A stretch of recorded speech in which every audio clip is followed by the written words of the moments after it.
Assalamu alaikum. Equivalence relation part 3.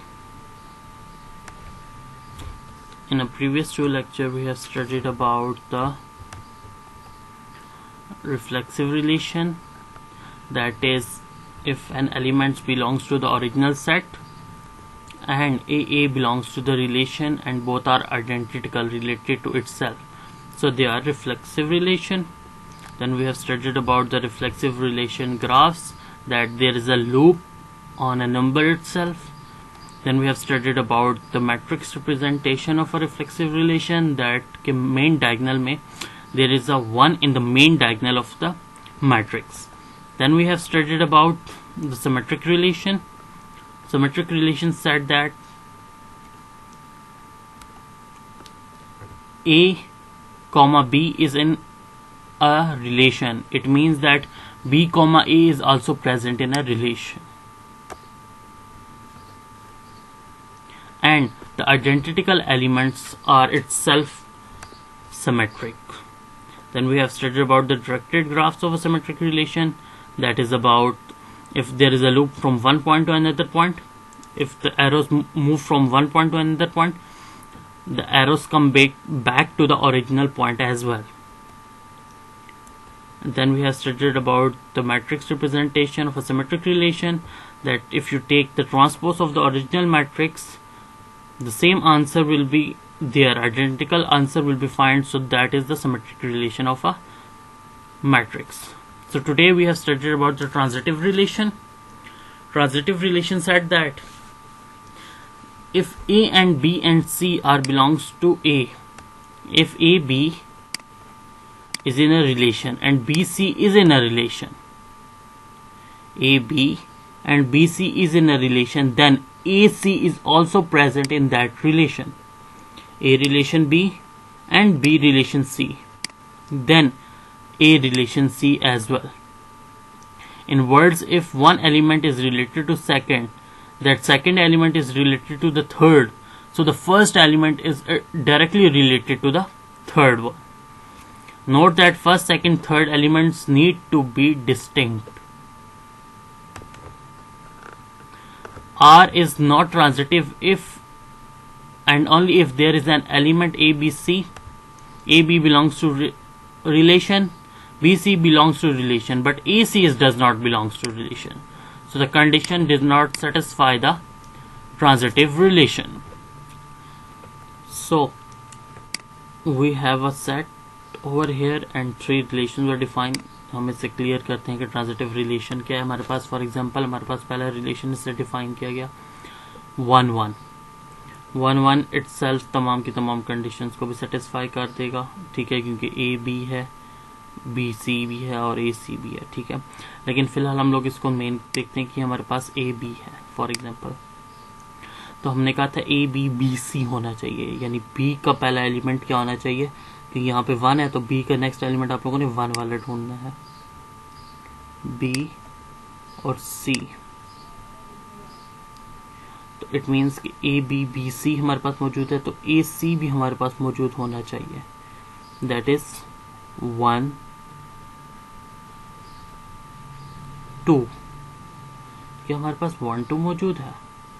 जी बिल्कुल, वो itself ही मौजूद है.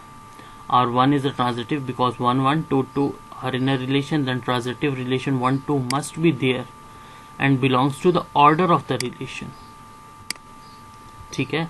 इसके बाद है हमारे पास 1 3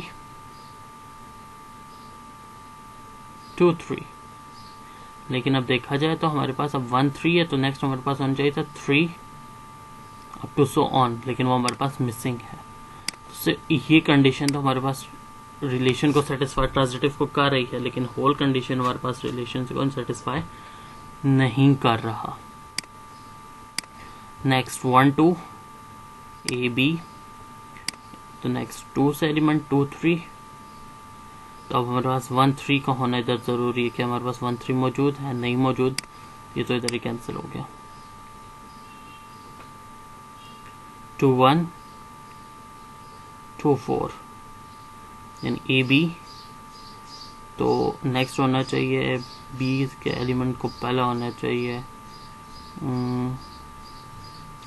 1, ठीक है।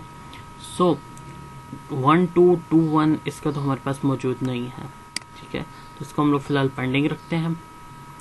नेक्स्ट हमारे पास है 2 4, 2 4 यानी 4 2 होना चाहिए, नहीं है, तो हम नेक्स्ट को स्टडी करते हैं। 2 3 है, तो हमारे पास 3 से नेक्स्ट एलिमेंट स्टार्ट होना चाहिए, 3 4 बिल्कुल है।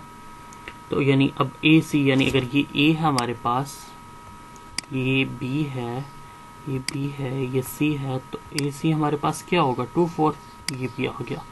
दैट मीन्स कि इसने भी रिफ्लेक्सिव की कंडीशन को सेटिस्फाई कर दिया। बेशक ये पढ़े रहे, इनका होने से कोई फर्क नहीं पड़ता, ठीक है, लेकिन मोस्ट ऑफ द प्रोबेबली ऐसे ही होंगे कि आपके सेट पूरे कंडीशन को सेटिस्फाई कर रहे होंगे, ठीक है।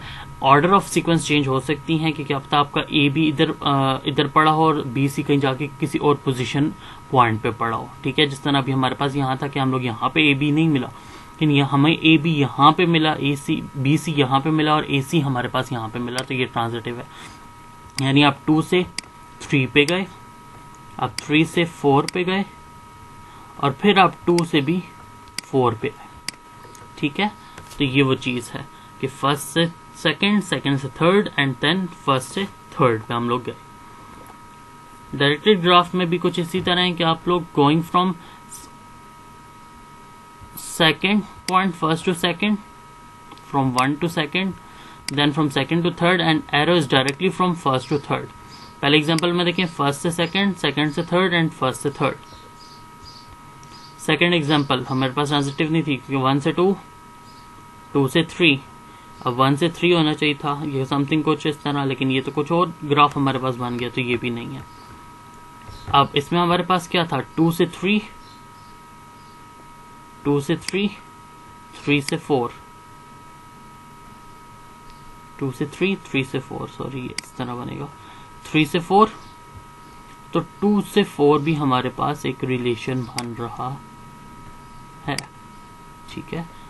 ग्राफ इनकम्प्लीटेड था, तो 2 से 4 भी हमारे पास एक रिलेशन बन रहा है डायरेक्टली, तो ये भी हमारे पास ट्रांजिटिव की रिलेशन को सेटिस्फाई कर रहा है। एग्जांपल देख लेते हैं जिसपे हम लोग सेटिस्फाई कर लेते हैं कि वेदर हमारे पास तीनों कंडीशन जो हमने इससे प्रीवियसली स्टडी की हैं। पहले एक इजी एग्जांपल देख लेते हैं जिससे आपको कंडीशन इजी सेटिस्फाई हो जाए। For example let A 0 1 2 and उसका रिलेशन हमारे पास गिवन है एक। अब हमें कहते हैं कि ये इस रिलेशन से, ये इस सेट से ये रिलेशन सेटिस्फाई है। सबसे पहले क्या रिलेशन हमारे पास रिफ्लेक्सिव, सिमेट्रिक और ट्रांजिटिव है, उसके लिए क्या होना जरूरी है, ए आइडेंटिकल एलिमेंट्स आपके सेट के सारे होने चाहिए। यानी हमारे पास इस सेट में 0 0 एक ये होगा, फिर 1 1 भी हो और 2 2 भी हो। क्या हमारे पास 0 0 है, नहीं। क्या 1 1 है 2 2 है, नहीं। तो ये तो हमारे पास रिफ्लेक्सिव नहीं होगा, R is not reflexive because 0 0 is not in relation and 2 is also not in relation. क्या आर सिमेट्रिक है, सिमेट्रिक के लिए ए बी बी ए का होना जरूरी है, ये तो इटसेल्फ सारी कंडीशन है। A B for example A B, तो बी ए भी हमारे पास मौजूद है, अगर इसको ए बी कर दें तो ये भी ए बन जाएगा, तो ये तो हमारे पास सिमेट्रिक की कंडीशन को सेटिस्फाई कर रहा है। इसको आप स्टेट कर सकते हैं कि कैसे कर रहा है, ठीक है। आर इज नॉट ट्रांजिटिव क्योंकि हमारे पास देखें, चलें ये सेट तो सब कुछ कर लेगा, ए बी बी ए, हमारे पास ए सी मौजूद नहीं है, 0 0 हमारे पास इसमें पेयर में मौजूद नहीं है। कंटेन ऑर्डर पेयर 0 0 एंड 2 2, तो हमारे पास क्योंकि इसमें 0 0 नहीं है, इसके अलावा हम किसी भी एंगल से, दूसरे एंगल से अगर स्टडी करते तो हमें 2 2 की जरूरत पड़ रही थी, तो ये दोनों हमारे पास मिसिंग है, जैसे ये रिफ्लेक्सिव एंगल नहीं है। विच ऑर्डर्ड पेयर, सॉरी ये था उसका आंसर, सेम आंसर लिख करना है। Which order pair is needed to make a reflexive and transitive, तो रिफ्लेक्सिव बनाने के लिए तो हमारे पास 0 0 एंड 2 2 का होना जरूरी है, क्योंकि हम लोगों ने पहले में बात की कि हमारे पास ये दो मिसिंग है। एंड सेकंड चीज थी हमारे पास कि हमारे पास अगर ट्रांजिटिव बनाना है तो ये एलिमेंट्स हमें रिक्वायर्ड है, तो हमारे पास ये दो एलिमेंट्स हैं जो हमारे पास रिक्वायर्ड होंगे कि इस रिलेशन को ट्रांजिटिव बनाने के लिए। Thank you so much.